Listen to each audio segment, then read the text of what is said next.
Bonjour à tous et à toutes. Je vais vous parler de Mein Kampf qu'a écrit Adolf Hitler et de l'idéologie nazie.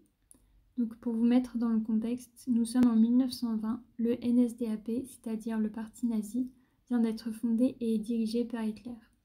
Leur idéologie est basée sur le racisme et l'antisémitisme.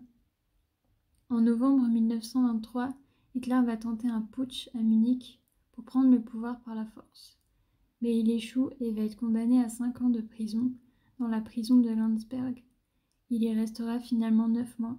À ce moment-là, Hitler se sent trahi, il est animé par la haine et la colère, et c'est dans ce contexte-là qu'il va se mettre à écrire et qu'il va décider d'écrire un livre pour pouvoir exposer toutes ses pensées et ainsi s'imposer politiquement.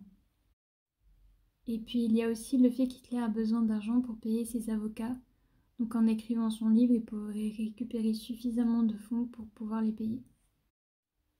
Comme je l'ai dit précédemment, Hitler va faire seulement 9 mois de prison, mais en plus dans des conditions plutôt atypiques. En effet, il pouvait se déplacer librement dans les bâtiments, il n'avait pas de tenue de prisonnier et pouvait même discuter avec les autres détenus, dont Rudolf Hess, un de ses amis du NSDAP.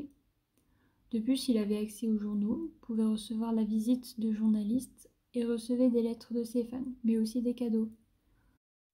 Cette admiration que lui portait son peuple l'encourageait à avancer et de continuer à écrire son livre.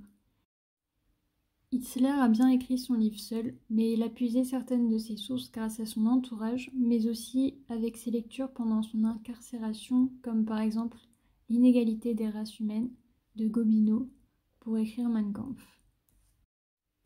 Au départ, son livre avait pour titre « 4,5 Jahre Kampf gegen Lügen, Dummheit, Unfähigkeit » en français, 4 ans et demi de lutte contre les mensonges, la faiblesse et la lâcheté, ce qui est, comme vous pouvez le constater, un titre un peu long et peu accrocheur. C'est son éditeur, Max Amann, qui lui donnera l'idée d'un titre court et captivant, Mein Kampf. Après son édition en 1925, Mein Kampf se vend mal. Les Allemands n'ont pas la curiosité de le lire. C'est seulement les personnes du parti nazi qui l'achètent et le lisent. Il publiera un second tome en 1926 qui se vendra moins bien que le premier. Ce n'est qu'au moment où Hitler devient chancelier du Reich en 1933 que Mein Kampf commence à se vendre.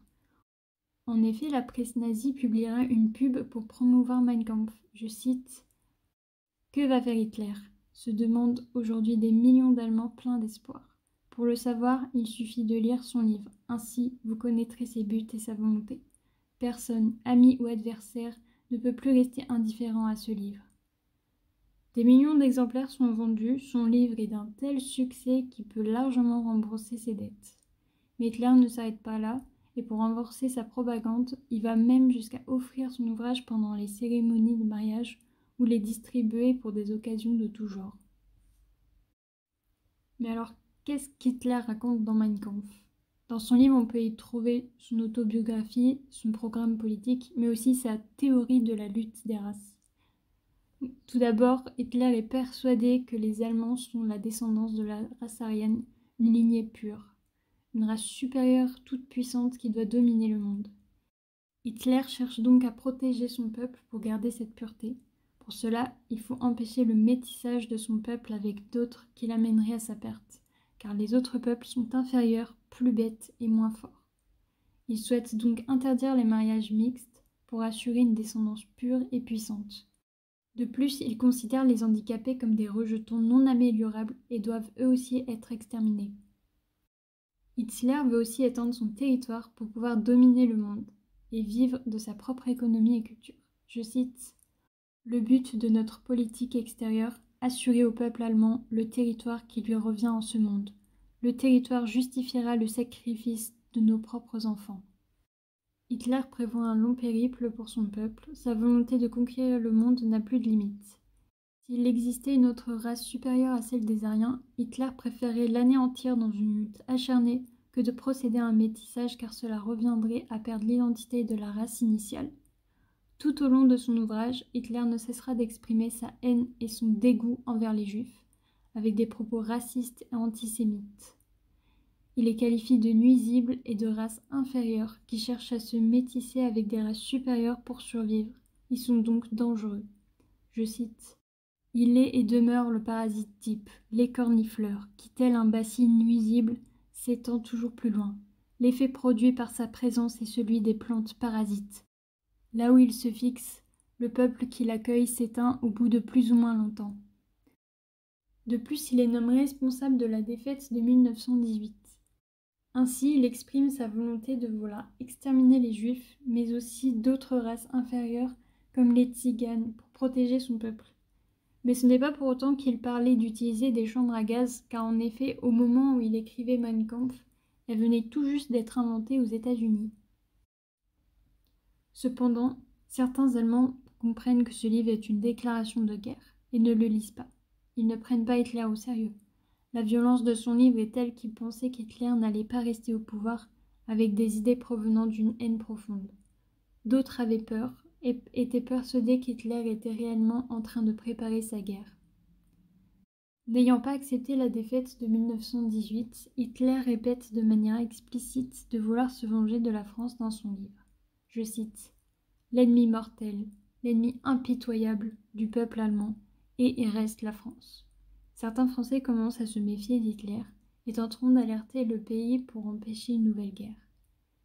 Hitler en est bien conscient, et pour qu'on ne l'empêche pas de se préparer militairement à la guerre, il lui a invité un journaliste français, Ferdinand de Brinon, en 1933 pour un interview, et mentir en assurant qu'il ne cherche pas à mener la guerre, que cette envie de revanche est du passé. Il déclare, je cite, « La guerre ne règle rien, elle ne ferait qu'empirer l'état du monde. » Cependant, le Français Fernand Sorlot, un éditeur, ne croit pas ce qu'a déclaré Hitler. Il va essayer d'imprimer Mein Kampf en français pour alerter les Français du danger qui les menace. Et c'est en 1934 qu'il publiera enfin sa traduction avec le slogan, je cite, « Tout Français doit lire ce livre ». Hitler va l'attaquer en justice car il craint que ses plans échouent. L'issue du procès est en faveur d'Hitler. Et Fernand a l'interdiction d'imprimer, de vendre ou de faire vendre Mein Kampf, et quiconque possédant le livre sera sanctionné d'une amende. Il fera des éditions pirates et les vendra en cachette pour continuer d'alerter la menace. Mais les Français ignorent cette menace car les propos de son livre sont bien trop violents et qu'il est de ce fait impossible qu'Hitler les mette en pratique. Petit à petit, Hitler va mener son projet, et sa haine envers les Juifs finit par être perçue dans les rues. En effet, on peut lire sur des affiches « Allemand, ton ami est le Juif ». On trouvera des caricatures représentant le Juif comme un monstre contrôlant le monde, montrant qu'il est dangereux, donnant l'image d'une créature qu'il faut abattre. Les Allemands vont commencer à suivre le mouvement, et de petit à petit, l'antisémitisme se propage dans toute l'Allemagne. Des lois comme les lois de Nuremberg en 1935, pour protéger le sang des Aryens des Juifs, vont voir le jour. Les Juifs se feront de plus en plus persécutés, comme l'aura prouvé la nuit de cristal dans la nuit du 8 au 9 novembre en 1938. En conclusion, tout se met en route comme Hitler l'avait annoncé dans son livre.